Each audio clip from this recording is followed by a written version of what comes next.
Estaba sirviendo el café cuando mi yerno Carlos soltó la bomba con esa sonrisa que siempre me pareció demasiado perfecta, demasiado ensayada. Levantó su copa de tequila y anunció frente a todos los invitados en la mesa: «Tengo una sorpresa maravillosa para mi suegro. Sofía y yo vendimos nuestro departamento. Mañana nos mudamos a la casa de papá Roberto». Mi hijo Miguel sonreía a su lado como un niño orgulloso. Los demás invitados aplaudían.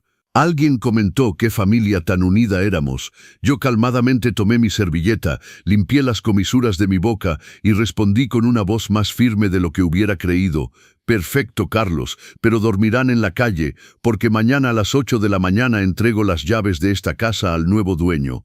El silencio que siguió fue tan denso que se podría haber cortado con el cuchillo del postre. Carlos dejó caer su copa. Miguel palideció.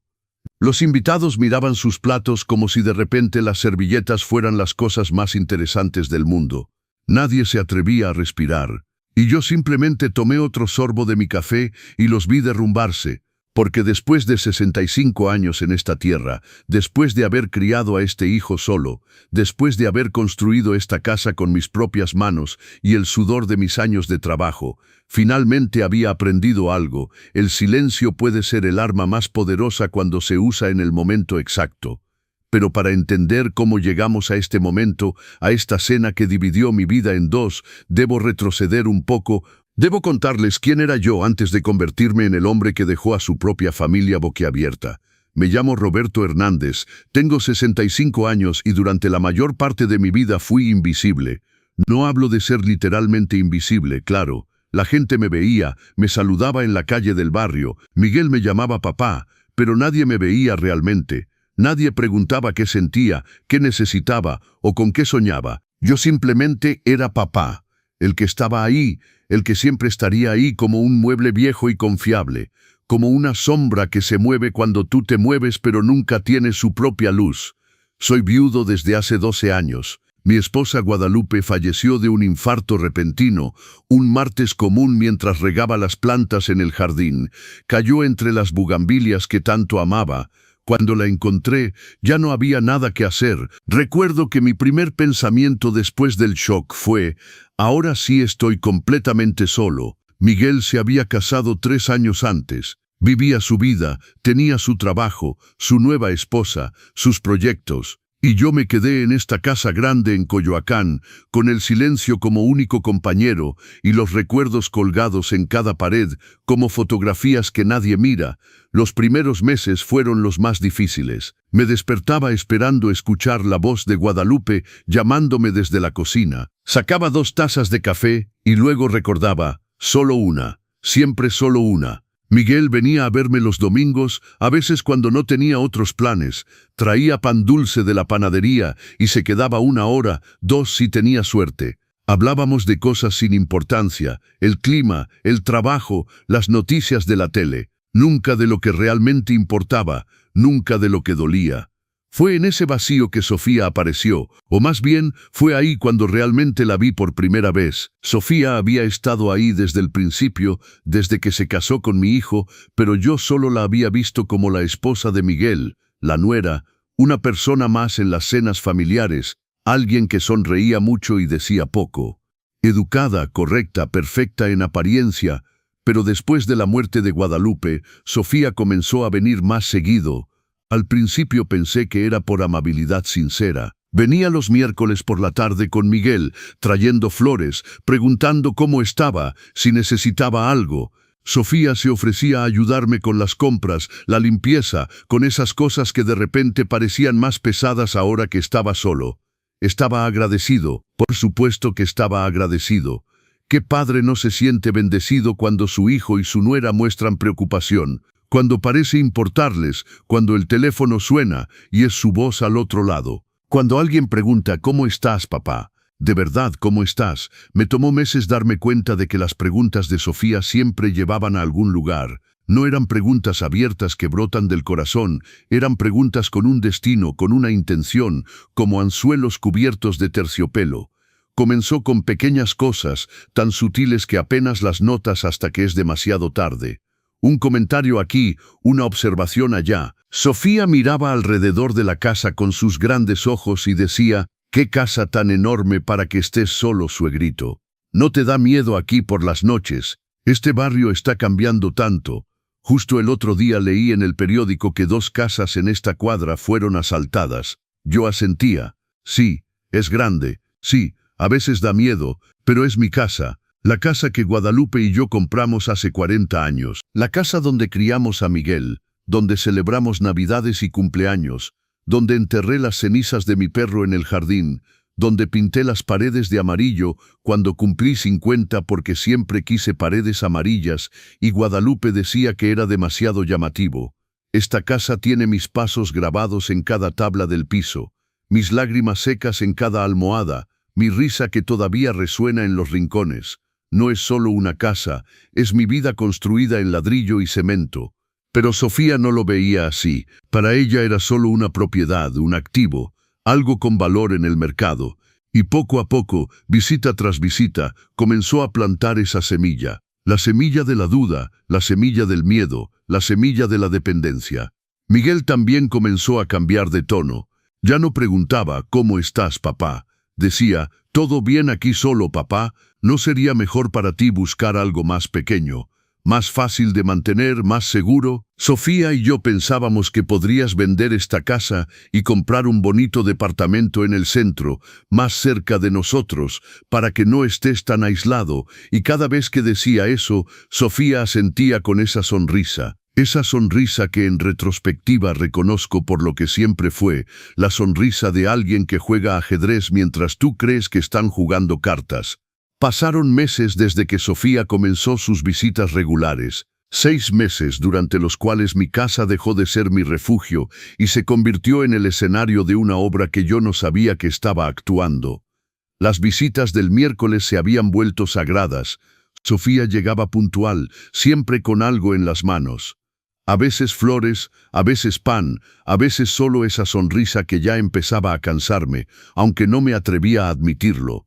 Se sentaba en la sala, en lo que había sido la silla de Guadalupe, y comenzaba su rutina. Primero me preguntaba por mi salud, luego por la casa, luego empezaban las historias, siempre historias sobre otras personas, vecinos, conocidos, gente que ni siquiera conocía pero que aparentemente tenían vidas llenas de tragedias que podían servirme de advertencia. La señora Ramírez de la cuadra siguiente me decía, tuvo que vender su casa por casi nada porque no podía mantenerla. Imagínate, suegrito, toda una vida ahí y terminó en un asilo porque no tenía otras opciones. Si hubiera vendido cuando todavía podía obtener buen precio, ahora estaría cómoda en un lugar más apropiado para su edad. Yo escuchaba, asentía, servía más café, pero internamente algo me decía que esas historias no eran casuales, que cada palabra estaba medida, calculada, pero era bueno ignorando mi intuición. Había pasado toda mi vida siendo bueno ignorando las cosas que no quería ver. Miguel también había cambiado, o tal vez siempre había sido así y yo no quería verlo. Mi hijo, mi único hijo, el niño que cuidé y crié, a quien enseñé a caminar sosteniendo sus manos en este mismo jardín, ahora me miraba diferente. Ya no me veía como su padre. Me veía como un problema que debía resolverse, como una responsabilidad que pesaba sobre él. Cuando venía solo, lo cual era cada vez más raro, hablaba de dinero. «Papá», decía, «estuve pensando en tus finanzas. Esta casa debe costar una fortuna en mantenimiento, el jardín, la calefacción en invierno, el techo que necesita reparación. Podrías usar ese dinero para ti mismo, para disfrutar, para viajar, para vivir mejor». Esa palabra se repetía mucho últimamente, vivir mejor. Sofía la usaba como carnada. Imagínate, suegrito, si vendieras esta casa podrías ver Europa o visitar a tu hermana Carmen en Playa del Carmen. ¿Cuánto tiempo hace que no la ves? 10 años, ¿verdad? Con el dinero de la venta podrías ir cuando quisieras. Y sonaba bien. Claro que sonaba bien. ¿Quién no querría viajar? ¿Quién no querría ver a su hermana después de 10 años? ¿Quién no querría liberarse de la carga de una casa grande y vieja que a veces en las noches tranquilas parecía más una prisión que un hogar? Pero había algo que ellos no entendían, o tal vez sí entendían y simplemente no les importaba. Esta casa no era solo paredes y techo, Era lo único que me quedaba de Guadalupe. Era la prueba física de que mi vida había significado algo, de que había construido algo sólido, algo real, algo que no podía borrarse solo porque ahora era inconveniente. La primera vez que mencionaron cifras concretas fue un domingo. Sofía había preparado un almuerzo especial. Había invitado a sus padres, los señores Morales, gente agradable, siempre correctos, siempre sonrientes. Ese día Sofía sirvió mole poblano, mi platillo favorito. Debí haberme dado cuenta. Cuando alguien prepara tu platillo favorito sin razón aparente, es porque quiere algo de ti. Después del pastel de 3 leches, cuando todos estábamos relajados y satisfechos, Sofía tocó el tema casi casualmente. Suegrito, Miguel y yo estuvimos viendo departamentos. Hay uno hermoso en el nuevo edificio del centro, en la Condesa, 2 recámaras, balcón con vista, seguridad las 24 horas, gimnasio, salón de fiestas, todo incluido, y cuesta solo 4 millones de pesos. Tomé un sorbo de mi café, sonreí cortésmente. «Qué bien», dije. «Les gustará.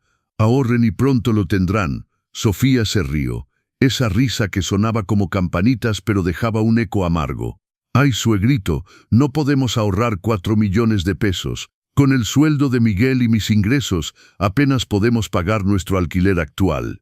Pero pensábamos, tu casa vale al menos 7 millones. Podrías vender, comprarte algo cómodo por 2,5 millones, y con lo que sobreayudar a Miguel a comprar este departamento para nosotros. Todos ganaríamos. Tú tendrías algo más fácil de mantener y nosotros tendríamos finalmente una propiedad». El silencio que siguió fue incómodo.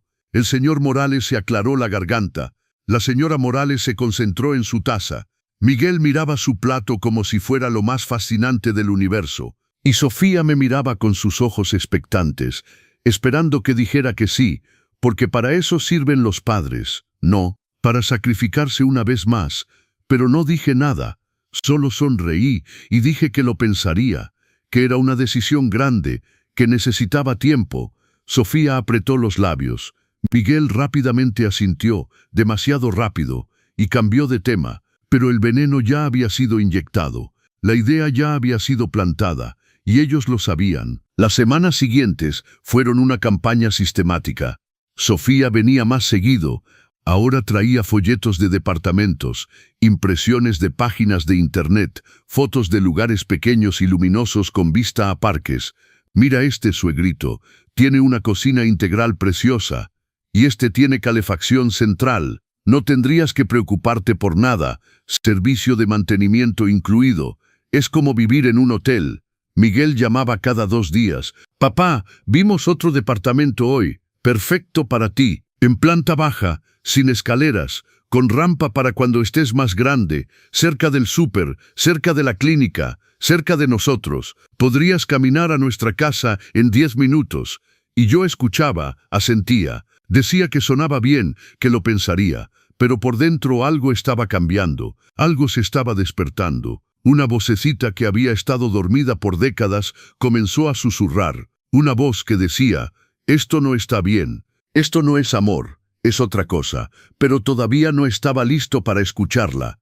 Todavía quería creer que mi hijo me amaba, que mi nuera se preocupaba por mí, que todo esto era sincero, que yo era un malagradecido por dudar, egoísta por aferrarme a una casa grande cuando ellos necesitaban ayuda, cuando ellos, jóvenes con toda su vida por delante, merecían tener su propio hogar.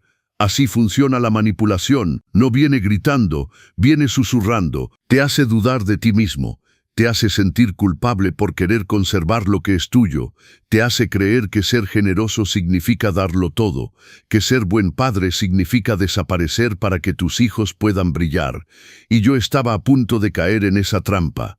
Estaba a punto de firmar mi propia sentencia, porque un jueves por la tarde, después de otra visita de Sofía llena de folletos y sueños que no eran míos, descolgué el teléfono y llamé a un agente inmobiliario. Planifiqué una cita para que viniera a evaluar la casa. Colgué el teléfono y me senté en la sala vacía. Miré las paredes amarillas, las fotos de Miguel niño, el jarrón que Guadalupe me había regalado para nuestro 5º aniversario. Y por primera vez en meses, tal vez en décadas, lloré. Lloré porque sabía que estaba a punto de cometer el error más grande de mi vida. pero todavía no sabía cómo detenerme. El agente inmobiliario llegó un martes por la mañana, se llamaba Daniel Velázquez, y llevaba un portafolio de piel negra que olía a nuevo. Recorrió mi casa con una libreta en la mano, anotando cosas, midiendo espacios, tomando fotos con su celular. Yo lo seguí en silencio, sintiéndome como un extraño en mi propia casa, como si ya no me perteneciera, como si solo con hacer esa llamada hubiera iniciado un proceso irreversible. «La casa está en excelente estado», don Roberto me dijo, mientras revisaba las ventanas de la sala. «Zona privilegiada, jardín grande, 3 recámaras, 2 baños completos. Calculo que podemos ponerla en el mercado por 7.200.000 pesos, tal vez un poco más si hacemos algunas mejoras cosméticas. Pintura nueva, cambio de manijas de las puertas, modernización de la cocina, 7.200.000 pesos. Era más de lo que Sofía había mencionado, más de lo que había imaginado. Por un segundo dejé que la cifra flotara en mi mente. Podría comprar algo pequeño por 2,5 millones como Sofía había sugerido. Eso dejaría casi 5 millones de pesos. Podría ayudar a Miguel con su departamento. Todavía me quedaría dinero para mí, para viajar, para vivir sin preocupaciones los años que me quedaran. Sonaba razonable, sonaba lógico, parecía ser la decisión correcta. Entonces, ¿por qué sentía que me estaba traicionando a mí mismo? ¿Por qué cada célula de mi cuerpo gritaba que no, que estaba mal, que una vez que firmara esos papeles, no habría vuelta atrás? Le dije a Daniel Velázquez que lo pensaría, que lo llamaría en unos días. Me dejó su tarjeta y se fue con una sonrisa profesional. Cuando cerré la puerta detrás de él, me apoyé contra ella con el corazón latiendo demasiado rápido. Había cruzado una línea, había dado el primer paso real hacia la capitulación. Esa noche Miguel llamó, como si supiera, como si Sofía tuviera un radar especial que detectaba mis momentos de debilidad. «Papá, ¿cómo estás? He notado que has estado un poco extraño últimamente. ¿Estás comiendo bien, durmiendo bien? Sofía está preocupada por ti. Dice que te ve cansado». «Estoy bien, Miguel. Solo estoy pensando en algunas cosas». «¿Qué cosas, papá?» «La casa, lo que te dije sobre los departamentos». Hubo una pausa. Pude escuchar su respiración al otro lado de la línea. Luego su voz cambió. Se volvió más animada, más llena de esperanza. «¿De verdad, papá? ¿Lo estás pensando? Es maravilloso. Sofía va a estar tan feliz. Vimos otro lugar increíble. Tiene 3 recámaras. Una podría ser para cuando nos visites. Te quedarías con nosotros los fines de semana. Sería como tener una familia unida otra vez. Una familia unida». Esas palabras se clavaron en un lugar profundo. ¿Qué era una familia unida después de todo? ¿Era yo vendiendo mi casa para financiar los sueños de mi hijo?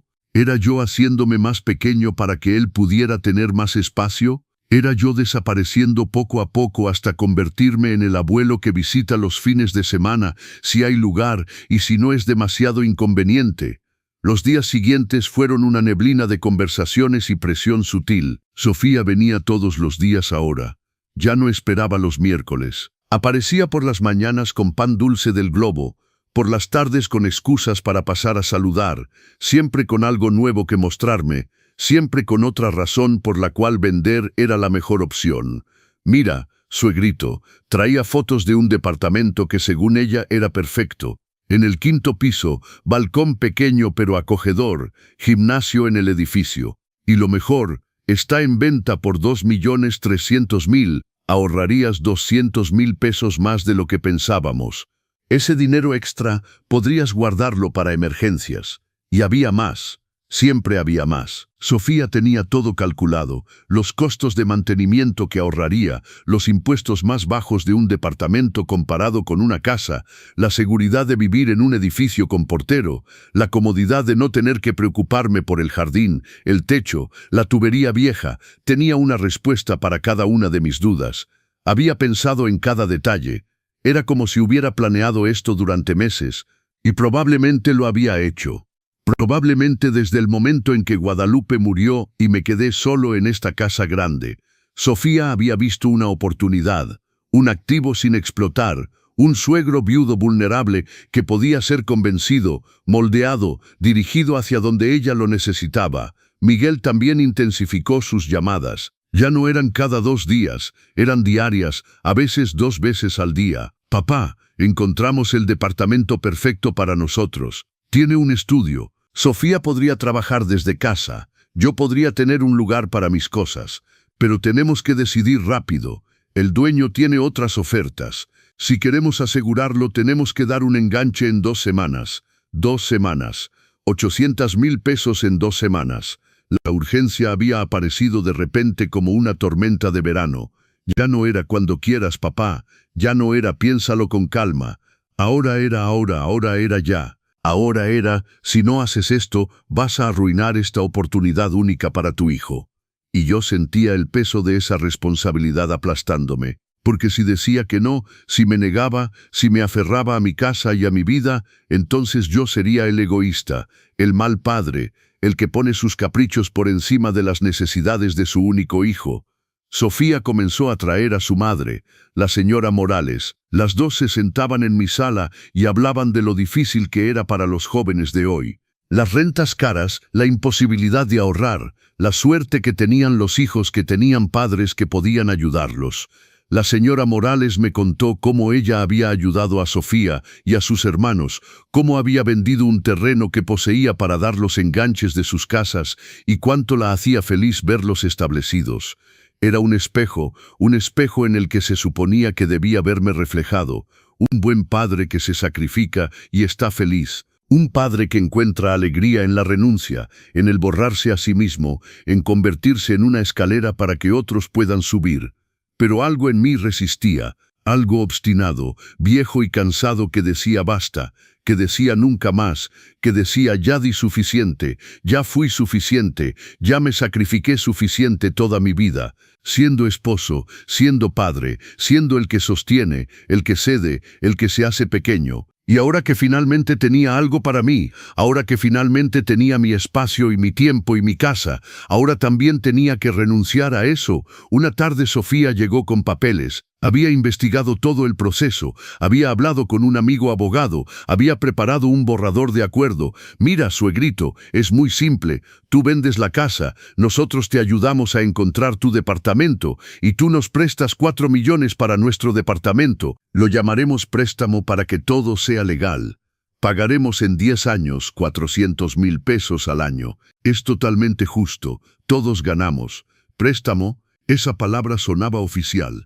Sonaba segura, pero yo no era tonto. Sabía lo que significaba prestar dinero a la familia. Significaba nunca volverlo a ver. Significaba que cada vez que mencionara el tema, yo sería el tacaño, el que cobra, el que no entiende que la familia es familia y que el dinero no debería importar entre miembros de una familia. Miré los papeles que Sofía había extendido sobre mi mesa. Miré su cara expectante. Miré por la ventana hacia el jardín donde Guadalupe había caído entre las bugambilias, y por primera vez en semanas sentí claridad, sentí coraje, sentí que algo en mí decía basta, pero todavía no dije nada. Todavía sonreí y dije que los revisaría cuidadosamente, que necesitaba tiempo. Sofía frunció el ceño. El tiempo se acaba, suegrito. Ese departamento no nos va a esperar eternamente. Entonces tendrán que buscar otro. Dije con más firmeza de la que había pretendido. Sofía me miró como si la hubiera abofeteado. Se fue sin decir adiós, y yo me quedé solo con los papeles sobre la mesa y un nuevo sentimiento creciendo en mi pecho. Un sentimiento que se parecía peligrosamente a la libertad. Si te identificas con esta historia, si alguna vez te has sentido presionado por tu propia familia, suscríbete a los consejos del abuelo. Aquí compartimos historias de vida real que te ayudarán a encontrar tu propia voz. No te pierdas el siguiente episodio donde Don Roberto toma la decisión más importante de su vida. Los días que siguieron a mi negativa fueron extraños. Sofía no vino durante casi una semana. Miguel tampoco llamó. Era como si hubieran decidido darme un castigo silencioso, como si mi falta de cooperación inmediata mereciera ser recibida con ausencia. Y lo curioso es que en lugar de sentirme culpable o preocupado, me sentí aliviado. La casa volvió a ser mía. El silencio se convirtió en paz y no en soledad. Podía tomar mi café de la mañana sin esperar que el timbre sonara con otra idea, otro plan, otra razón por la cual debería cambiar mi vida. Pero el alivio fue de corta duración, porque Sofía no se había rendido. Solo había cambiado de estrategia. Cuando regresó, no vino sola. Trajo a Miguel, y ambos tenían caras largas y preocupadas, como si cargaran el peso del mundo sobre sus hombros. «Papá, tenemos que hablar», dijo Miguel sentándose en el sillón con esa postura derrotada que lo hacía parecer un niño pequeño otra vez. Sofía se sentó a su lado, tomándole la mano, mirándome con ojos húmedos, como si estuviera a punto de llorar. «¿Qué pasa?», pregunté, aunque algo en mí ya sabía que esto era teatro, que este era el siguiente acto de su obra cuidadosamente planeada. Sofía tomó una respiración profunda y dejó que una lágrima rodara por su mejilla antes de hablar. «Suegrito, no queríamos decir esto. No queríamos preocuparte, pero estamos en una situación muy difícil. El dueño del departamento donde vivimos va a vender. Nos dio 3 meses para irnos. 3 meses, Roberto. Y no encontramos nada que podamos pagar con nuestro presupuesto actual. Todo está carísimo. Las rentas han subido 40% el año pasado». Miguel asintió, cabeza baja. «Es verdad, papá. Hemos buscado desesperadamente, pero todo en nuestro rango de precio es horrible. Colonias peligrosas, edificios viejos, departamentos tan pequeños que apenas cabe una cama. Sofía llora todas las noches pensando que tal vez tendremos que mudarnos con sus papás. Y ya sabes cómo es el señor Morales. Es buena persona pero muy estricto. Sofía sufriría mucho viviendo bajo sus reglas. Miré a mi hijo otra vez, mi hijo de 38 años, que había estudiado en una buena universidad, que tenía un empleo estable como ingeniero, que ganaba un salario decente y que ahora estaba sentado en mi sala diciendo que no podía encontrar un lugar para vivir sin mi ayuda. Algo no cuadraba, pero continuaron antes de que pudiera procesar mis pensamientos. «Por eso necesitamos tanto ese departamento que te mostramos», continuó Sofía, limpiándose las lágrimas. «Es nuestra única oportunidad de tener algo nuestro, de no estar a merced de los caseros que pueden echarnos cuando quieran, de construir un patrimonio. Miguel ya casi tiene 40 años, yo tengo 35. Si no hacemos esto ahora, ¿cuándo lo haremos? Vamos a pasar toda nuestra vida rentando, toda nuestra vida sin nada nuestro, toda nuestra vida en la inseguridad. Y el préstamo que pedimos», agregó Miguel, «lo pagaríamos religiosamente. 400,000 pesos al año. Hay un aumento prometido en el trabajo. Sofía va a empezar a dar clases particulares de inglés. Nos apretaremos el cinturón, pero pagaremos. Tú eres mi padre. Nunca te defraudaría». Era convincente, era emotivo, era el tipo de discurso que haría que cualquier padre sintiera que debería hacer algo. Pero yo había tenido una semana de silencio, una semana para pensar, una semana para escuchar esa voz que había estado tratando de llamar mi atención durante meses. «¿Y sus gastos actuales?», pregunté con calma. «Si apenas pueden pagar la renta, ¿cómo van a pagar un departamento nuevo? Más las cuotas de mantenimiento, más los servicios. Un departamento de 4 millones con un financiamiento normal requiere al menos 50,000 pesos al mes. ¿Pueden pagar eso?». Sofía y Miguel intercambiaron miradas. Hubo un silencio incómodo. «Por eso necesitamos que el préstamo sea sin intereses», finalmente dijo Sofía. «Y si pudieras darnos los 2 primeros años de periodo de gracia para establecernos, sería perfecto. Así podríamos organizarnos mejor financieramente». Ahí estaba, el préstamo sin intereses con periodo de gracia de 2 años, lo que significaba que durante 2 años no me pagarían nada. Y después, si ese después llegaba alguna vez, me pagarían 400,000 pesos al año durante 10 años. Pero las matemáticas no cuadraban. 4 millones divididos entre 10 años eran 400,000 al año. Pero con 2 años de gracia serían 8 años de pago, lo que significaba más de 500,000 pesos al año. Pero ellos habían dicho 400,000. Las cifras bailaban y cambiaban según la conveniencia. «¿Y si no puedo?», pregunté. «Si no vendo la casa, ¿qué van a hacer?». La temperatura en la habitación cambió. Sofía endureció la mandíbula. Miguel me miró con una mezcla de dolor y desaprobación. «Papá, no es solo una cuestión de dinero, es una cuestión de familia. Se trata de apoyarnos mutuamente. Mamá siempre decía que la familia es lo primero, que uno se sacrifica por sus seres queridos». Usar las palabras de Guadalupe era un golpe bajo. Miguel lo sabía, Sofía lo sabía, y yo lo sabía, Pero Guadalupe también me había dicho otras cosas. Me había dicho que me cuidara, que no dejara que nadie me hiciera sentir inferior, que mi felicidad también importaba. Pero Miguel no mencionaba esas palabras, solo las que le convenían. Lo pensaré, finalmente dije. Denme tiempo. No tenemos mucho tiempo, respondió Sofía en un tono que ya no era dulce. El departamento se va a vender y nuestro contrato de renta termina en 3 meses. Necesitamos una respuesta en 2 semanas, máximo, 2 semanas. Otra vez la prisa, otra vez la presión, otra vez la urgencia fabricada para que tomara una decisión emocional en lugar de racional. Se fueron poco después. Sofía ni siquiera pretendió ser amable. Miguel besó mi frente, pero fue un beso frío, mecánico, como alguien que cumple una obligación. Los vi irse desde la ventana, y algo en mí se rompió. O tal vez se recompuso. A veces es difícil conocer la diferencia.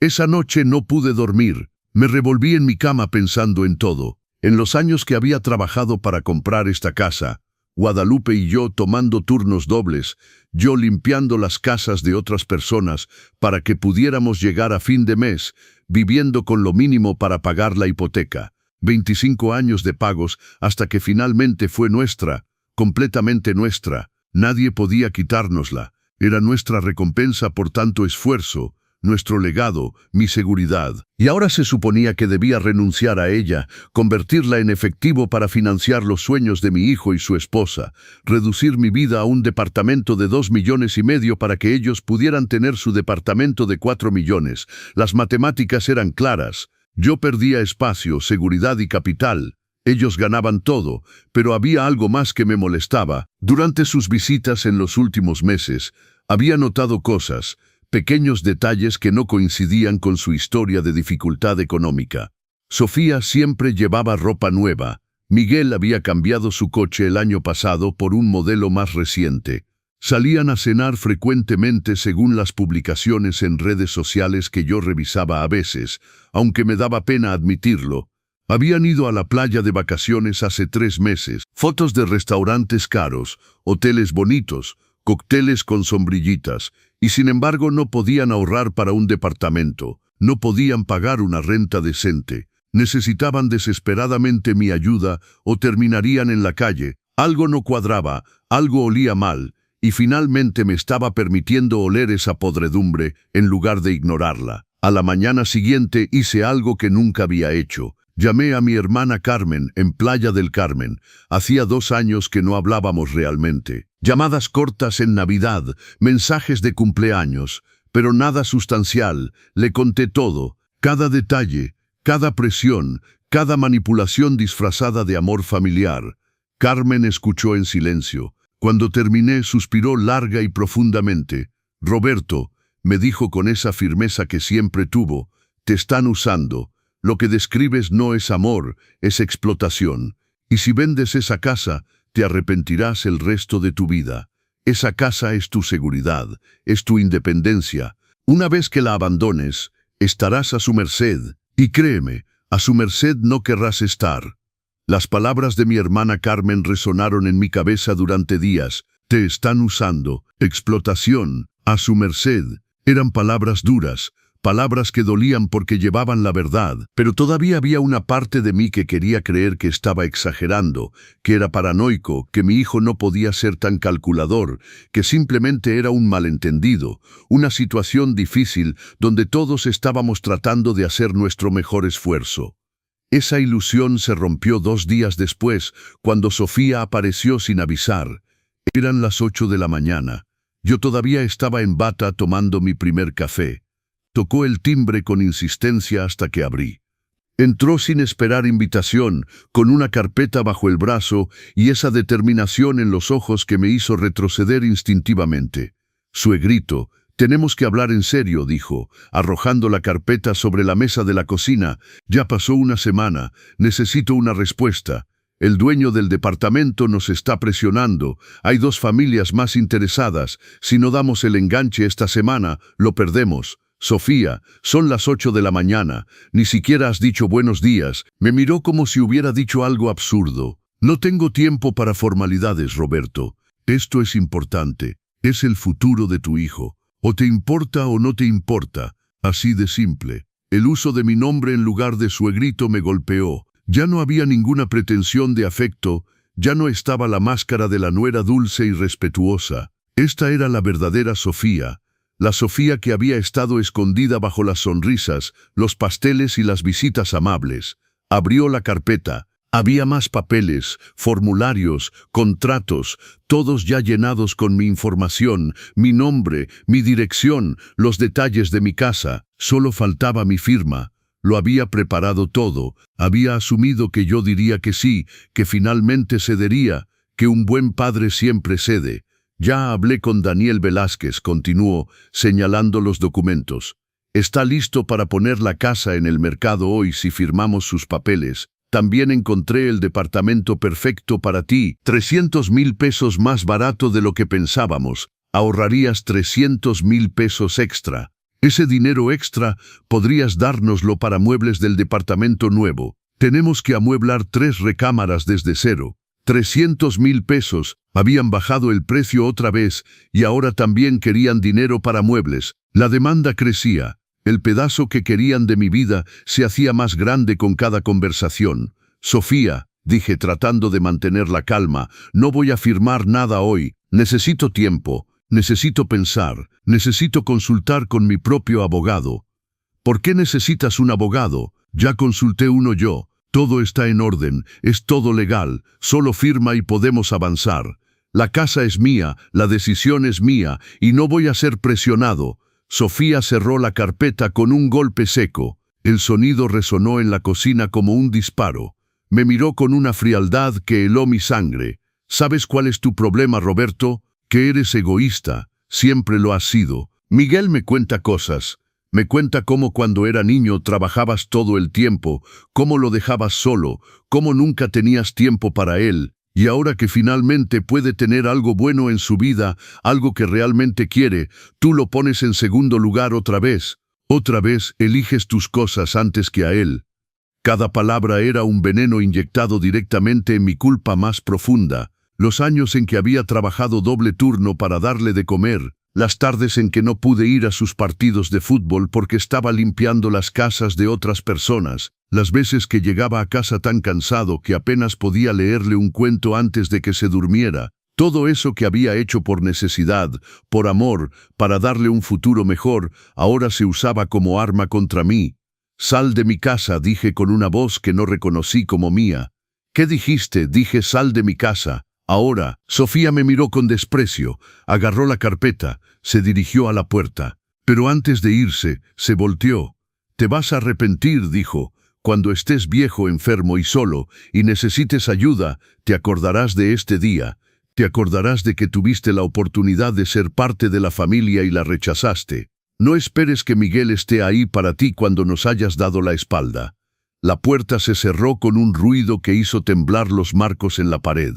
Me quedé en medio de mi cocina temblando, con el café frío en la mano. Y por primera vez en meses, tal vez en años, sentí algo que no había sentido en mucho tiempo. Sentí rabia, pura, limpia y justificada. Esa tarde Miguel llamó. Su voz era diferente, dura, controlada. «Papá, Sofía me contó lo que pasó, cómo la trataste, cómo la sacaste de la casa. No puedo creer que hayas sido tan cruel con ella. Solo estaba tratando de ayudar, de organizar las cosas para facilitarte la vida. Miguel, tu esposa entró a mi casa sin permiso a las 8 de la mañana. Me presionó para firmar papeles que ni siquiera había leído. Me insultó cuando me negué. Y tú me llamas para decirme que yo fui cruel. Ella está estresada, papá. Estamos estresados. Nuestra situación es difícil y tú no estás ayudando. Tienes esta casa enorme que no necesitas, el dinero que no estás usando, y te niegas a ayudar a tu propio hijo, a tu única familia. Tu esposa me dijo que cuando esté viejo y enfermo, no debería esperar que estés ahí para mí. ¿Eso también es estrés, Miguel? ¿O es otra cosa? Hubo un silencio. Un largo silencio que dolía más que cualquier palabra. Porque en ese silencio entendí que mi hijo no me defendería. No me diría que Sofía había exagerado. No se disculparía. Había elegido un bando y no era el mío.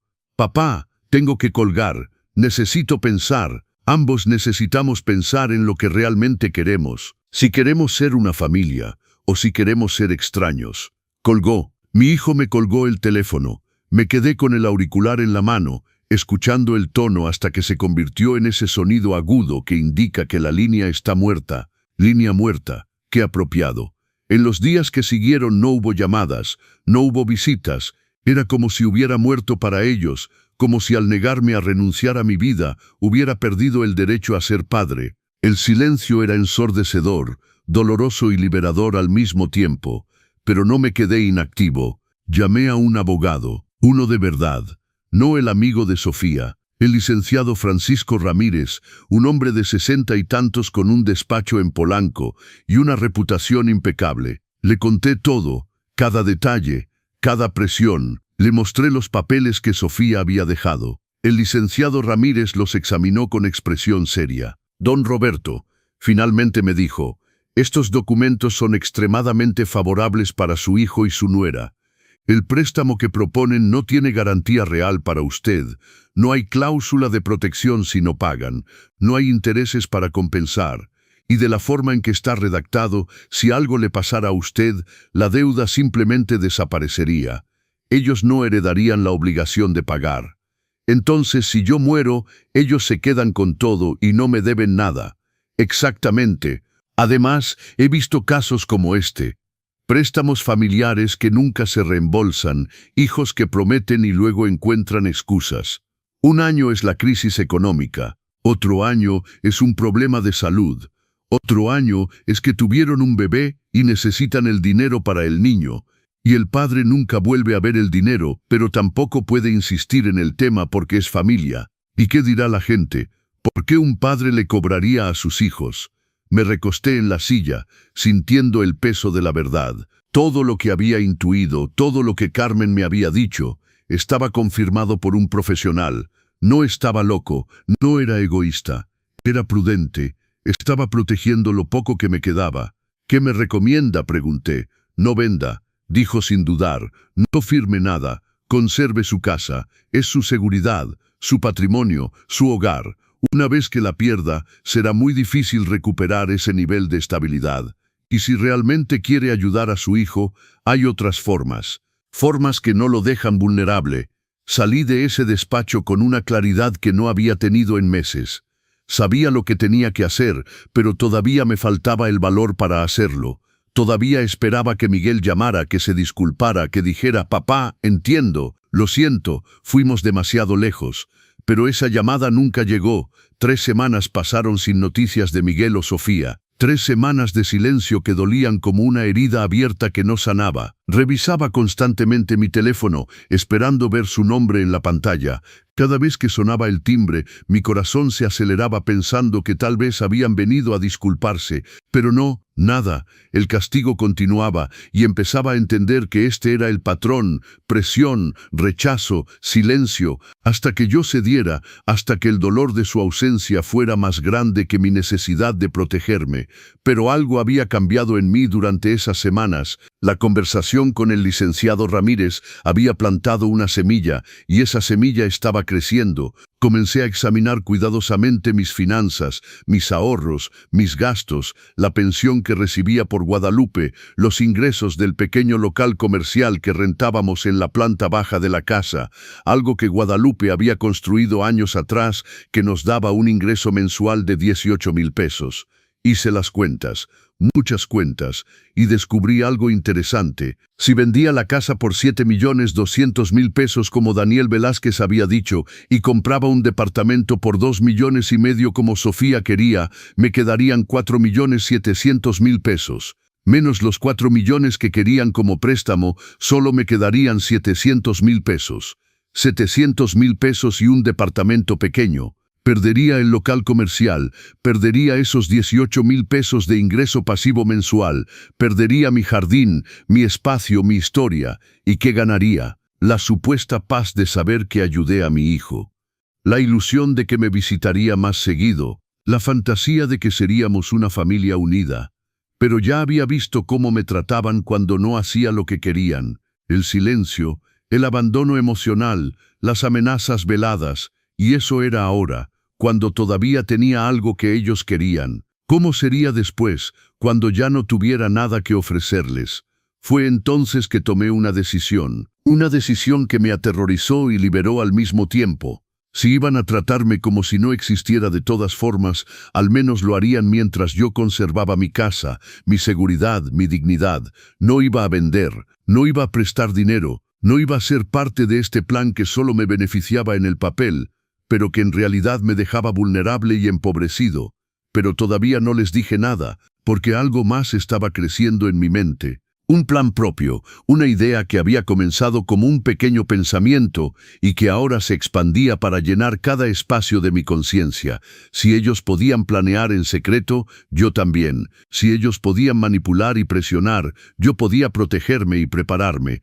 Volví a llamar al licenciado Ramírez. Necesito hacer algunos cambios legales, le dije. Quiero asegurarme de que mi casa esté protegida, que nadie pueda forzarme a vender, que si algo me pasa, las cosas sucedan como yo quiero. Durante las 2 semanas siguientes, el licenciado Ramírez me ayudó a poner todo en orden. Hicimos un testamento claro y específico. La casa se colocaría en un fideicomiso. Si yo moría, se vendería y el dinero se dividiría. Una parte para Miguel, sí, porque a pesar de todo, seguía siendo mi hijo. Pero otra parte para mi hermana Carmen, y otra parte para una fundación que apoya a hombres mayores que el abogado me recomendó. Miguel heredaría, pero no todo, no el control total, no el precio completo por haberme ignorado y manipulado. También actualicé los documentos de la casa, me aseguré de que estuviera solo a mi nombre, sin ambigüedad legal. Verifiqué que no hubiera forma de que alguien la reclamara o forzara una venta sin mi consentimiento explícito. El abogado fue minucioso. Cada detalle importaba, cada cláusula era una protección, y luego hice algo más, algo que ni siquiera había contemplado antes, pero que ahora parecía no solo razonable sino necesario.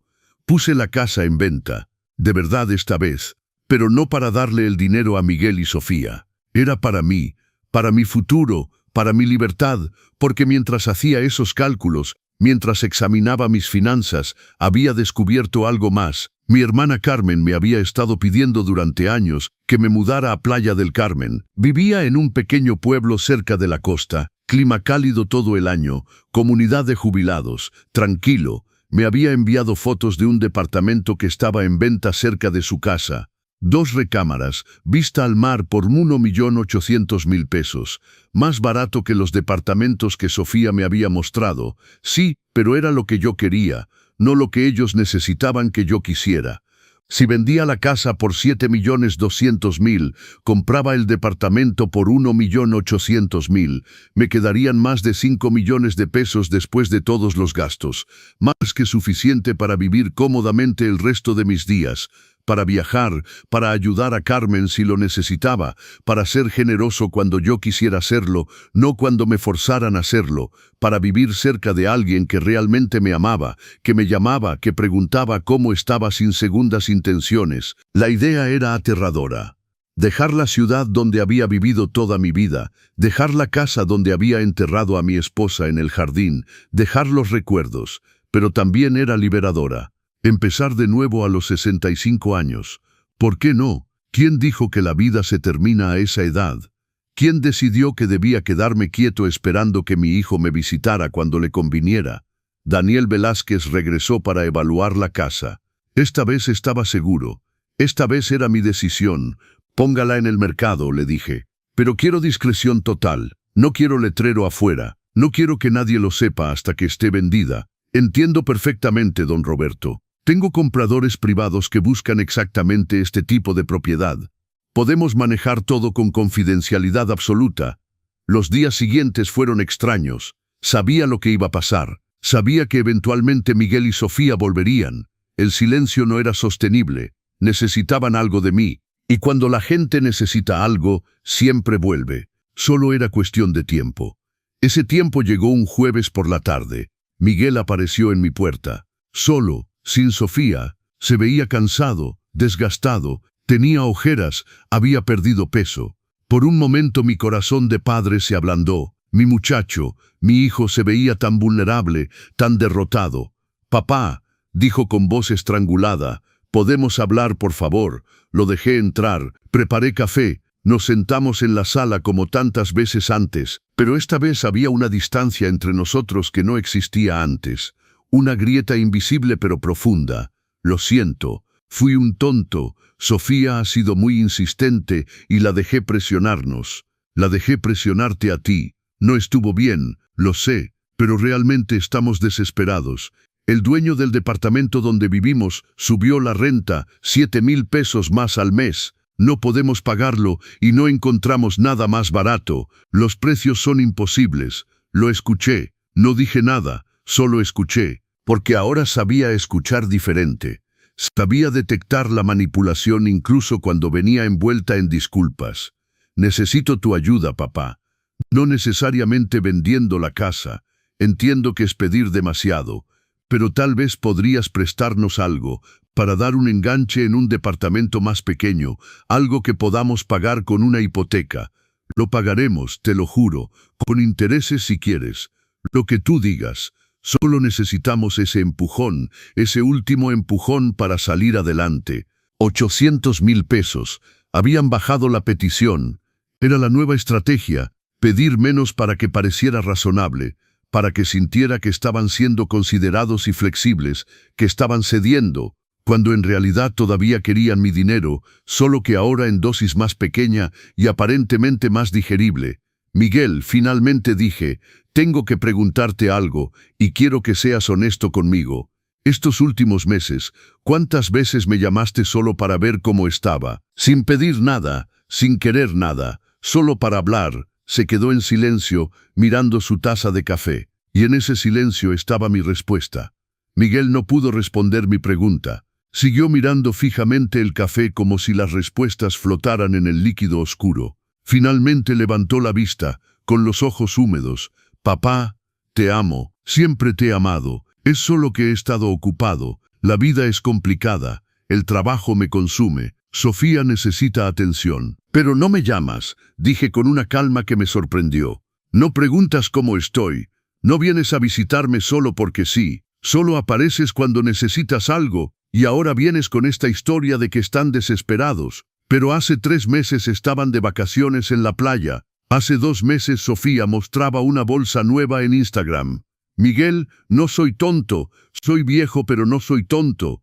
Es diferente, papá. Son cosas pequeñas. También tenemos que vivir un poco. No podemos ser miserables todo el tiempo ahorrando cada peso. Pero un departamento es diferente. Es una inversión grande. Es algo para lo que necesitamos ayuda. ¿Y por qué tiene que ser mi ayuda? ¿Por qué tiene que venir de mi patrimonio, de mi seguridad? Tu madre y yo compramos esta casa solos. Nadie nos ayudó. Trabajamos años. Nos sacrificamos. ¿Por qué ustedes no pueden hacer lo mismo? Porque los tiempos son diferentes. Miguel explotó, levantándose. Porque ahora todo cuesta el triple. Porque los salarios no alcanzan. Porque tu generación lo tuvo más fácil y no quiere aceptarlo. Ustedes podían comprar casas con solo un sueldo. Nosotros apenas podemos pagar una renta con 2. No es justo que tengas tanto y no quieras compartir. Ahí estaba, la verdadera razón. Lo que quería no era ayuda. Lo que quería era redistribución. La idea de que lo que era mío era también de ellos. Que mis años de trabajo, mis sacrificios, mi seguridad, todo eso debería estar disponible para ellos porque la vida era difícil, porque se lo merecían, porque yo era egoísta si no lo entregaba. Miguel, dije levantándome también, tu madre murió dejándome esta casa y una pequeña pensión. Esta casa es mi seguridad, es lo que me permite vivir en paz. Si te doy 800,000 pesos, si te doy cualquier cantidad, pongo mi futuro en peligro. ¿Y para qué? Para que tú y Sofía puedan tener un departamento que probablemente no podrán mantener porque sus gastos no coinciden con sus ingresos. He visto, he observado, y lo que veo es que no tienen un problema de ingresos, tienen un problema de prioridades. Eso no es cierto, dijo con la mandíbula apretada. No sabes nada de nuestras finanzas, no sabes en qué gastamos o dejamos de gastar. Sé que Sofía cambia de celular cada año, sé que comen fuera al menos 3 veces por semana, Sé que tienen televisión de paga premium. Sé que Sofía va al salón de belleza cada mes. Sé muchas cosas, Miguel, porque he prestado atención, y lo que veo es un estilo de vida que no coincide con la desesperación que describes. Miguel me miró como si no me conociera, como si el padre sumiso y complaciente que siempre había sido, hubiera sido reemplazado por un extraño que se atrevía a cuestionar, a señalar, a negarse. «No puedo creer que seas tan cruel», dijo con voz temblorosa, «tan calculador. Preferir tu dinero a tu propio hijo. Mamá estaría decepcionada de ti». Ese fue el golpe final. Usar a Guadalupe contra mí. Pero esta vez no funcionó. Esta vez yo sabía mejor. Tu madre, dije con voz firme, me enseñó a valorarme. Me dijo que no dejara que nadie me hiciera sentir inferior, que me cuidara. Ella estaría orgullosa de que finalmente esté escuchando ese consejo. Miguel agarró su chamarra, se dirigió a la puerta. Antes de irse, se volteó.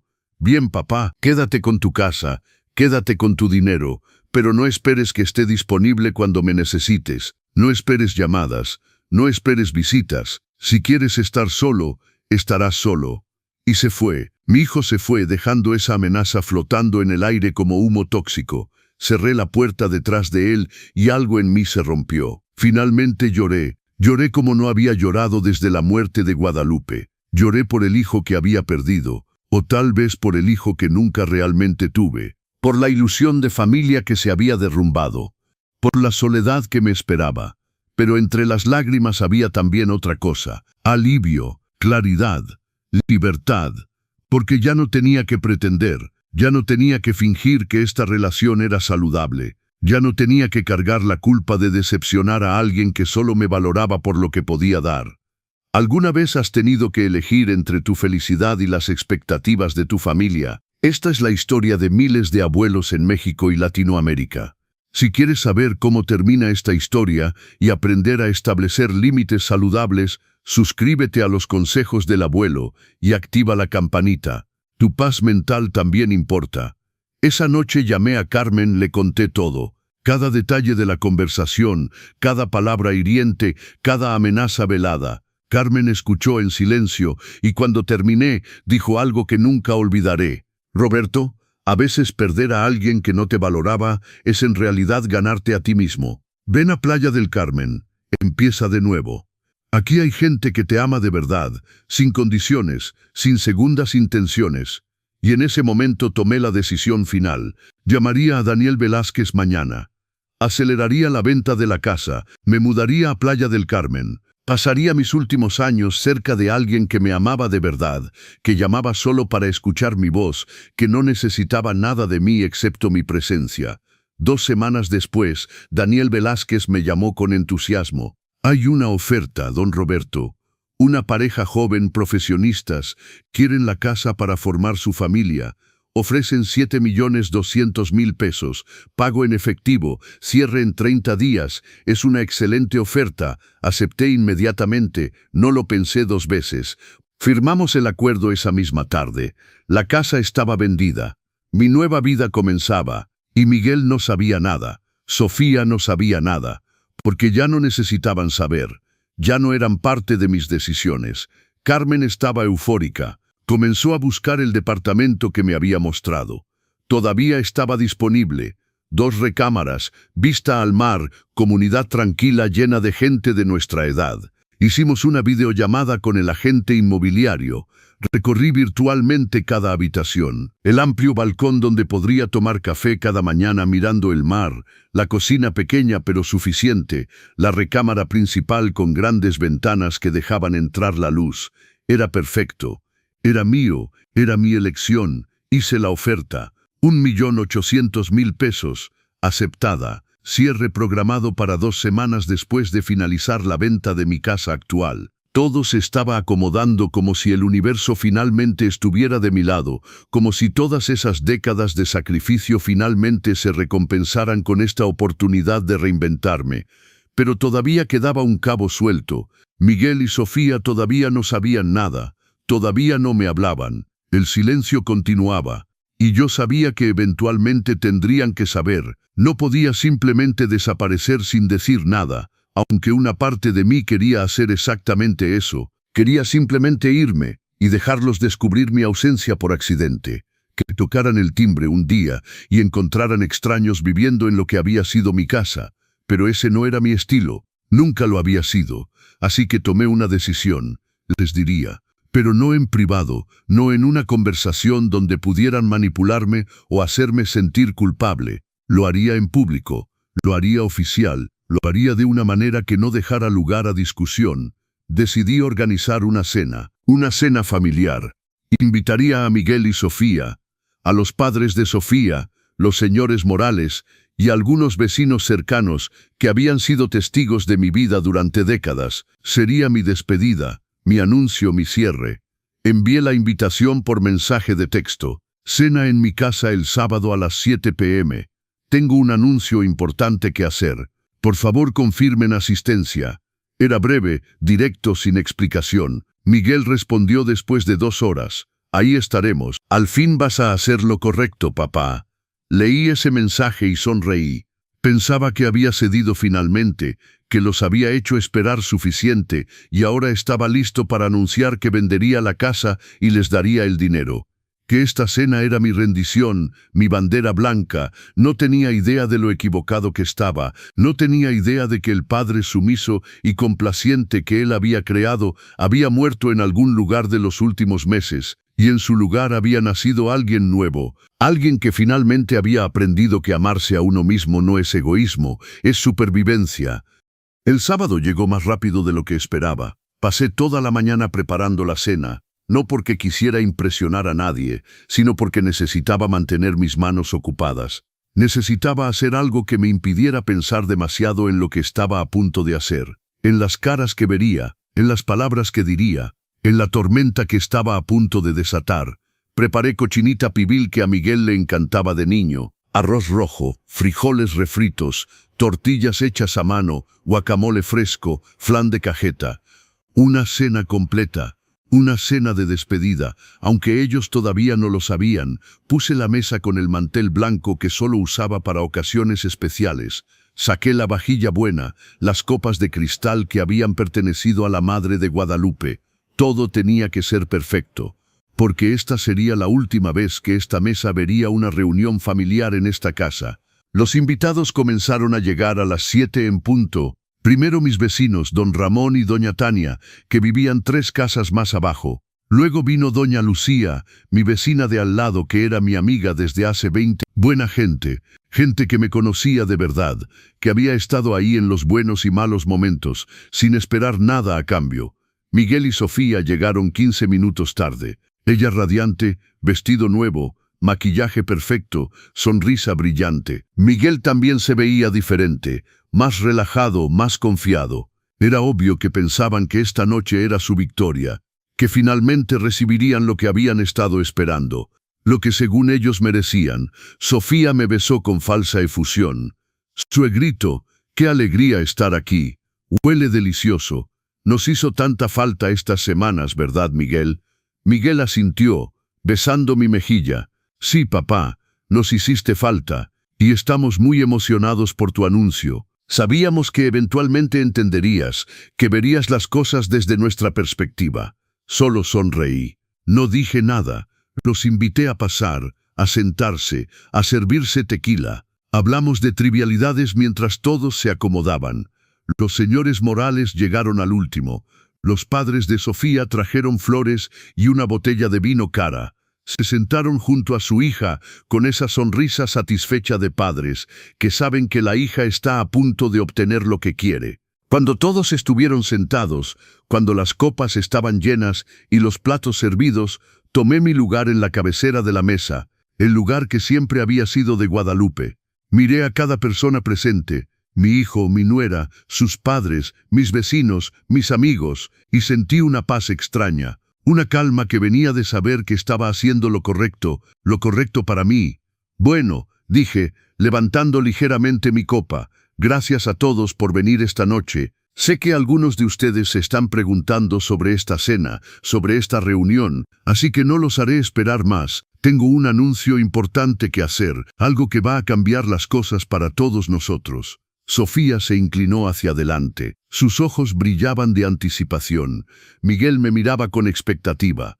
El señor Morales asintió como dándome permiso para continuar, como si necesitara su permiso para hablar en mi propia casa. He decidido vender esta casa, dije con voz clara y firme. Sofía dejó escapar un grito ahogado de alegría. Miguel sonrió ampliamente. Lo sabía, papá, sabía que entenderías, sabía que harías lo correcto por tu familia. No he terminado, dije levantando la mano. Todos cayeron en silencio. He decidido vender esta casa. De hecho, ya la vendí. El trato se cerró hace una semana. Los nuevos dueños toman posesión en 3 semanas. El silencio que siguió fue absoluto. Sofía parpadeó, confundida. Miguel frunció el ceño. ¿Ya vendida?, preguntó. Pero íbamos a ayudarte con eso. Íbamos a buscar compradores, a negociar el mejor precio. Ya encontré el mejor precio. Respondí. 7.200.000 pesos, más de lo que el primer valuador había estimado. Estoy muy satisfecho con la venta. Sofía recuperó su voz. Su tono ya no era dulce. Es maravilloso, suegrito. Entonces con eso puedes comprar tu departamento y todavía tener suficiente para ayudarnos con el nuestro. De hecho, podrías prestarnos los 4 millones y todavía te quedarían casi 3 millones para ti. Es perfecto. Es más de lo que esperábamos. Tomé un sorbo de mi tequila. Dejé que el silencio se extendiera otro momento. Saboreé su incomodidad creciente. No les voy a prestar nada. Finalmente dije, ni 1 millón, ni 1.000 pesos, ni un solo peso. La expresión de Sofía cambió completamente. Shock, incredulidad, furia comenzando a formarse detrás de sus ojos. ¿Qué dijiste? Dije que no les voy a prestar dinero. De hecho, me voy a mudar a Playa del Carmen. Ya compré un departamento allá, cerca de mi hermana Carmen. Vista al mar, 2 recámaras, 1.800.000 pesos. Me mudo en 1 mes. Miguel palideció. Papá, es una broma, ¿verdad? Nos estás haciendo una broma. No es una broma, Miguel. Es mi decisión, mi vida, mi dinero. Y he decidido usarlo para mí mismo, para mi felicidad, para vivir cerca de alguien que me ama de verdad, incondicionalmente. Sofía se levantó tan bruscamente que su silla cayó hacia atrás. Esto es ridículo. Esto es egoísta. ¿Cómo puedes hacerle esto a tu propio hijo, a tu familia? Esperamos durante meses, planeamos nuestro futuro, contamos contigo, y ahora simplemente decides que no, que te vas a Playa del Carmen a vivir tu vida como si no tuvieras responsabilidades aquí. Mis únicas responsabilidades son conmigo mismo, dije, levantándome también aunque por dentro temblaba. Durante meses me presionaron, me manipularon, me hicieron sentir culpable por querer conservar mi propia casa. Me dijeron que era egoísta por no querer financiar sus sueños. Me amenazaron con abandonarme si no hacía lo que querían. ¿Y saben qué descubrí? Que ya estaba abandonado, que solo me buscaban cuando necesitaban algo, que para ustedes yo no era un padre, era una cuenta bancaria. Eso no es cierto, gritó Miguel, levantándose también. Te amamos, siempre te hemos amado. Solo queríamos tu ayuda, queríamos que fueras parte de nuestras vidas. Entonces, ¿por qué no me llamaste ni una sola vez en 3 semanas? Pregunté. ¿Por qué no viniste a visitarme solo para ver cómo estaba? Porque cada conversación era sobre el dinero, sobre la casa, sobre lo que podía darles. Dime, Miguel, ¿cuándo fue la última vez que me preguntaste cómo me sentía, qué pensaba, qué quería? No lo que tú querías que yo quisiera, sino lo que yo realmente quería. Miguel no pudo responder. Abrió la boca, la cerró, miró a Sofía buscando ayuda. Pero Sofía estaba furiosa, demasiado furiosa para ser estratégica. ¿Sabes qué, Roberto? Siempre supe que eras egoísta. Miguel me lo había advertido. Me dijo que su padre era así, que solo pensaba en sí mismo. Pero no le creí. Pensé que podría hacerte entrar en razón, que podría enseñarte lo que significa ser familia. Pero veo que estaba equivocada. Eres un viejo amargado que prefiere su dinero a su propia sangre. Sofía, intervino la señora Morales, claramente incómoda. Tal vez este no es el momento. No, mamá, sí es el momento. Alguien tiene que decir la verdad. Nos hizo perder meses, meses que podríamos haber usado para buscar otras opciones. Nos hizo creer que finalmente nos ayudaría. Y ahora sale con esto, que se va a Playa del Carmen, que va a comprar su departamento con vista al mar, mientras nosotros, ¿qué? mientras seguimos en una renta que no podemos pagar, buscando departamentos que no podemos comprar, porque nuestro suegro decidió que su comodidad es más importante que nuestro futuro. Su futuro no es mi responsabilidad, dije con calma, aunque por dentro temblaba. Son adultos, profesionistas con empleos, con ingresos. Si no pueden comprar una propiedad es porque sus prioridades están mal, porque gastan en cosas que no necesitan, porque quieren vivir por encima de sus posibilidades y piensan que yo voy a subsidiar ese estilo de vida, pero no lo haré. Doña Lucía, mi vecina, habló por primera vez. Roberto tiene razón. He visto cómo lo trataron estos meses, las visitas constantes, la presión. William me contó todo, y me parece que está tomando la mejor decisión. Una decisión valiente. Mudarse a esta edad no es fácil, pero hacerlo para estar cerca de gente que lo aprecia es admirable. Nadie le pidió su opinión, señora, escupió Sofía. Estás en mi casa, dije con voz de acero, y hablarás con respeto a mis invitados o te irás inmediatamente. Sofía me miró con puro odio, odio sin disfraz, sin la máscara de la nuera dulce. Esta era su verdadera cara, y me alegré de verla finalmente, de saber que no había estado loco, que mi intuición había tenido razón desde el principio. Vámonos, Miguel, dijo Sofía agarrando su bolsa. No me voy a quedar aquí a ser insultada. Miguel me miró una última vez. Había dolor en sus ojos, pero también había otra cosa, resentimiento, decepción, y supe que había perdido a mi hijo, o tal vez nunca lo había tenido realmente. Miguel y Sofía se fueron, azotando la puerta tan fuerte que hizo temblar los marcos en la pared. Los señores Morales se quedaron unos minutos más, claramente avergonzados por el comportamiento de su hija. Lo sentimos mucho, Roberto, dijo la señora Morales con sinceridad.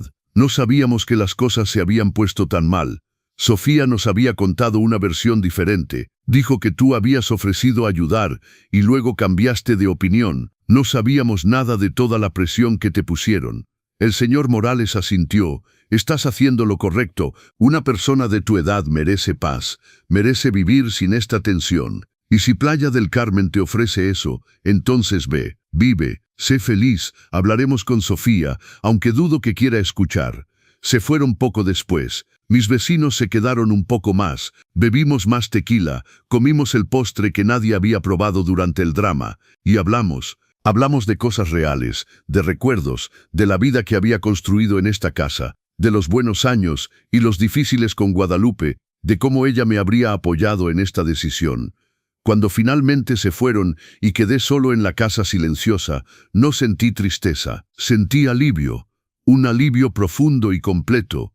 Había dado el paso, había dicho mi verdad, y el cielo no se había caído, el mundo no se había terminado. Un capítulo acababa de cerrarse para que otro pudiera comenzar. Las 3 semanas siguientes fueron un torbellino.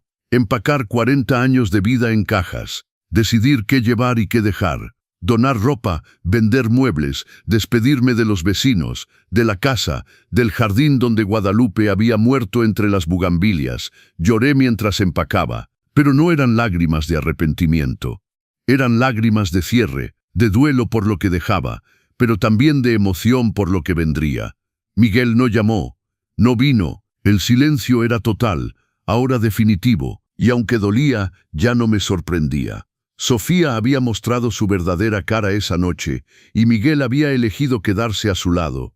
Había elegido el resentimiento sobre el amor, la decepción sobre la comprensión, y yo tenía que aceptar eso, tenía que dejarlo ir. Carmen me llamaba todos los días, me enviaba fotos del departamento, de la playa, del pequeño pueblo costero que sería mi nuevo hogar. Un grupo de hombres y mujeres de nuestra edad que se reunían los jueves para jugar dominó, que iban juntos al mercado de pescados los sábados, que se cuidaban unos a otros. Eso era familia, eso era lo que había estado buscando sin saberlo. El día de la mudanza llegó un martes soleado. Los nuevos dueños de la casa vinieron temprano.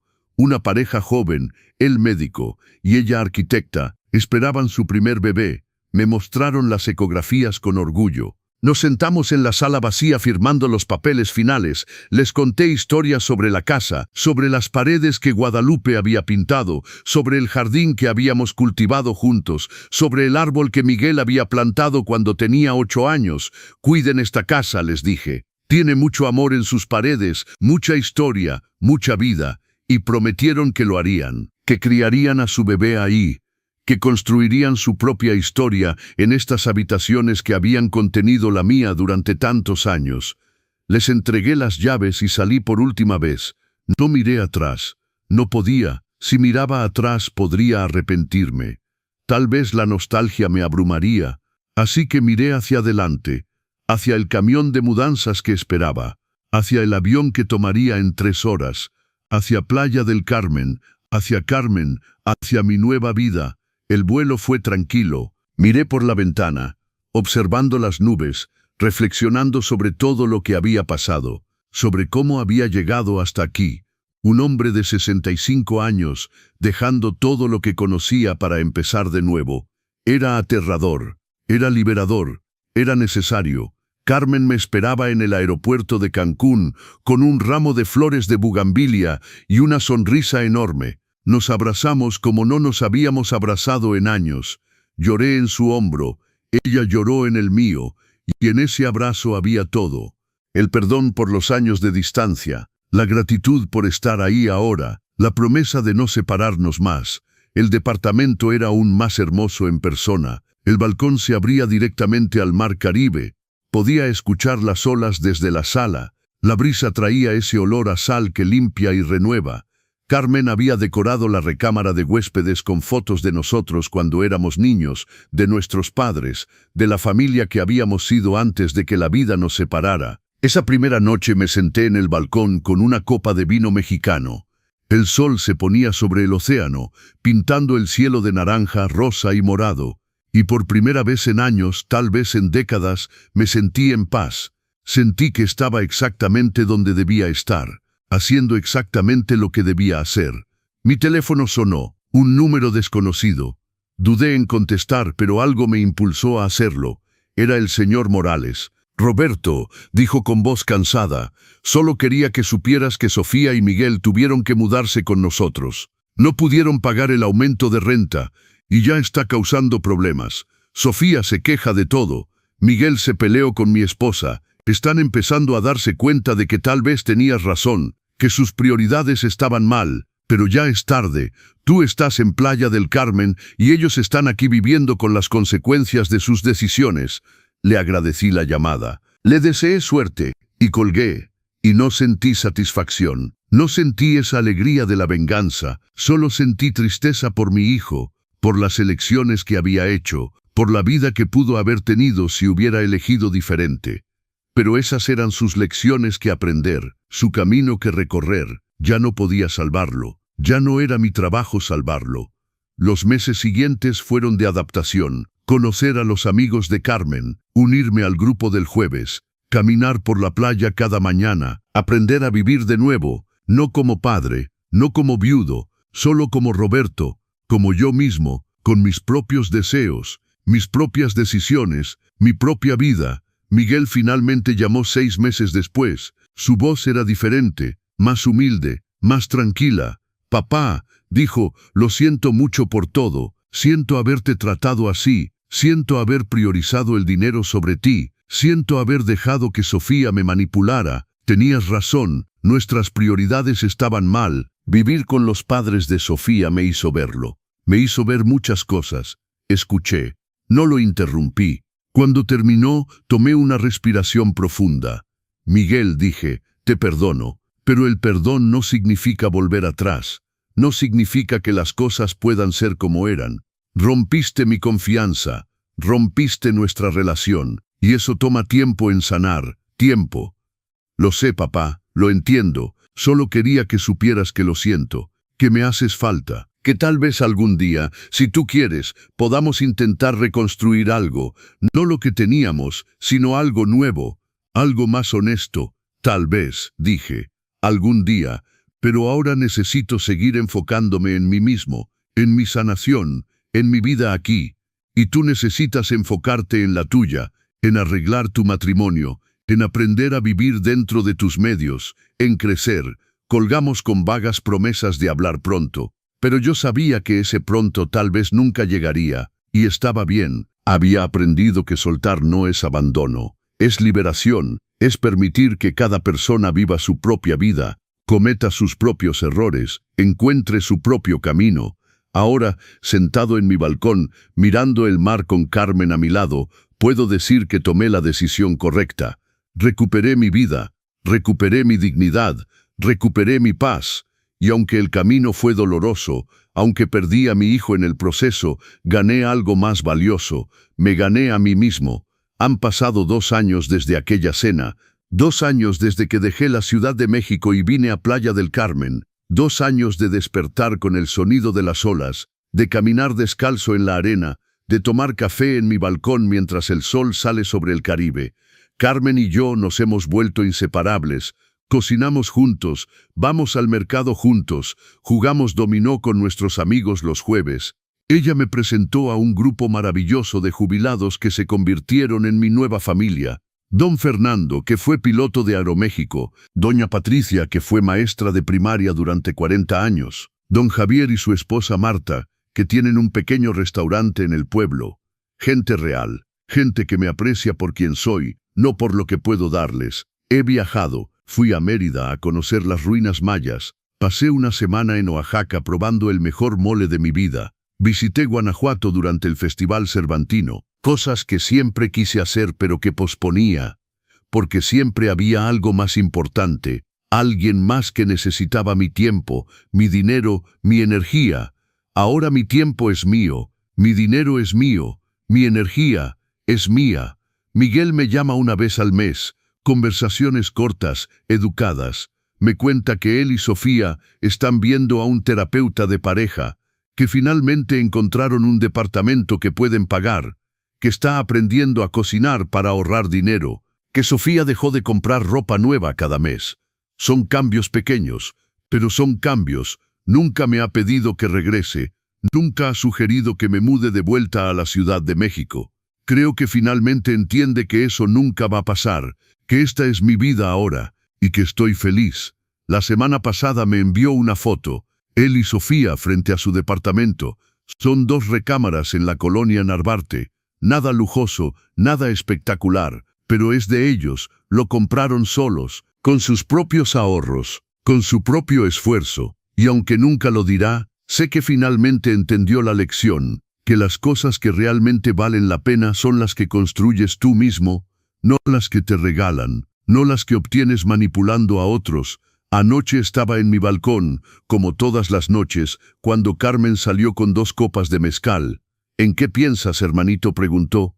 En todo, dije, en el camino que recorrí para llegar aquí, en la vida que dejé, en la vida que gané. ¿Te arrepientes de algo? Lo pensé por un momento. Realmente lo pensé. No, finalmente dije, no me arrepiento. Tal vez me arrepiento de no haber tenido el valor de hacer esto antes, de haber esperado tanto tiempo para elegirme a mí mismo, pero del resultado final, de estar aquí contigo, de esta paz que siento, de eso no me arrepiento ni un segundo. Carmen sonrió y chocó su copa con la mía. Brindemos entonces, dijo, por los valientes, por los que se atreven a empezar de nuevo, por los que eligen la paz sobre la culpa, por los que finalmente aprenden que amarse a uno mismo no es egoísmo, es supervivencia. Bebimos mientras el sol se ponía, pintando el cielo de esos colores imposibles que solo existen en el Caribe mexicano.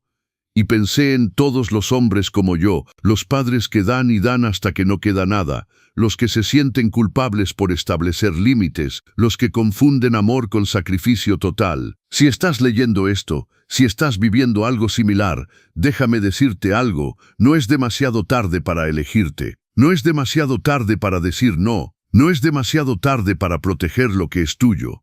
La culpa que te hacen sentir por establecer límites es manipulación disfrazada de amor. El verdadero amor no exige, no presiona, no amenaza. El verdadero amor respeta, apoya, celebra tus decisiones, incluso cuando no las entiende. Y si tienes que soltar a alguien para encontrar tu paz, incluso si esa persona es de tu propia sangre, hazlo, porque al final del camino, la persona con la que tienes que vivir para siempre eres tú mismo, y mereces vivir en paz, mereces vivir sin culpa, mereces vivir feliz.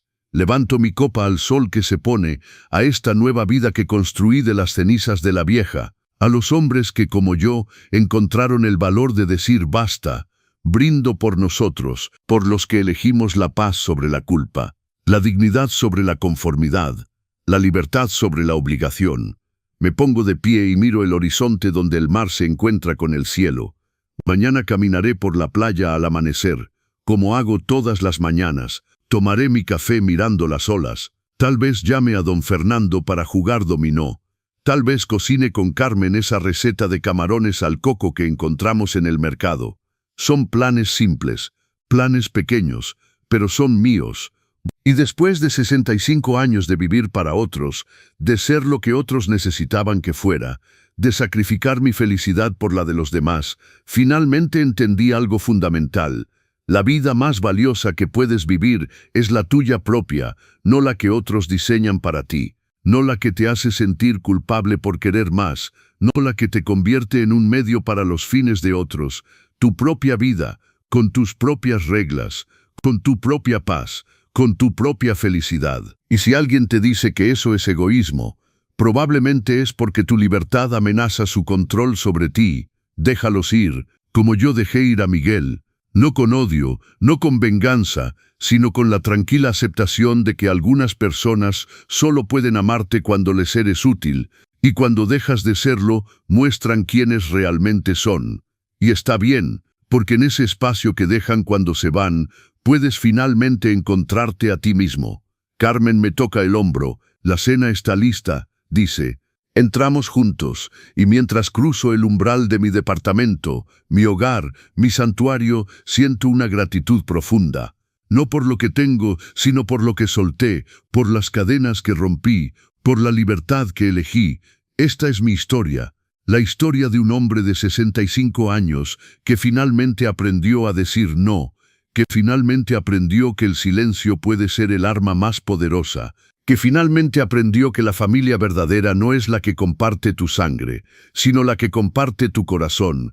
Y si mi historia te ayuda a encontrar tu propio valor, si te ayuda a establecer tus propios límites, si te ayuda a recordar que tu felicidad también importa, entonces cada lágrima que derramé, cada noche que no pude dormir, cada momento de duda, todo habrá valido la pena, porque la vida es demasiado corta para vivirla con culpa, demasiado preciosa para desperdiciarla en gente que solo te valora por lo que pueden tomar de ti, demasiado hermosa para no atreverse a ser feliz.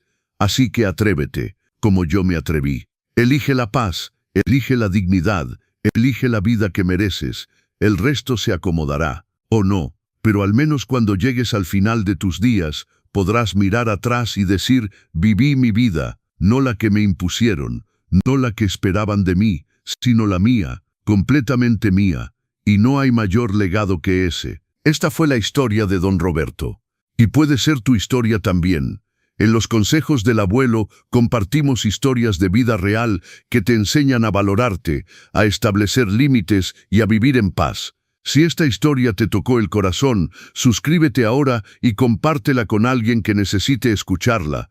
Recuerda, nunca es tarde para elegirte a ti mismo.